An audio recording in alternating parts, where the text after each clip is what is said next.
Good morning. Today we are starting to build another kitchen. So here will be the new kitchen in this space. We've just finished sorting out the wood and Stephen is starting to build.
So it's the end of day 3 and we are done.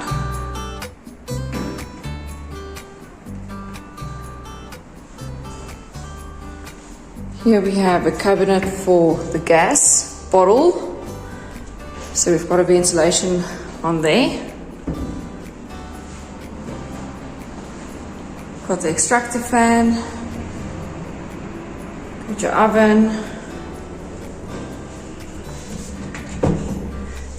Here we have this nice spice pellet.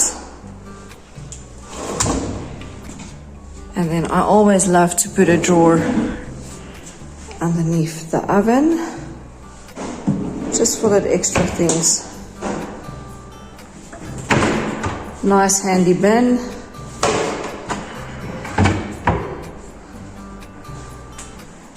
Pot drawers over there. Got your zinc cabinet over here.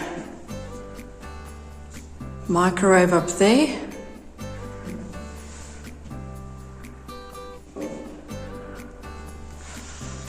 And then a nice large pantry.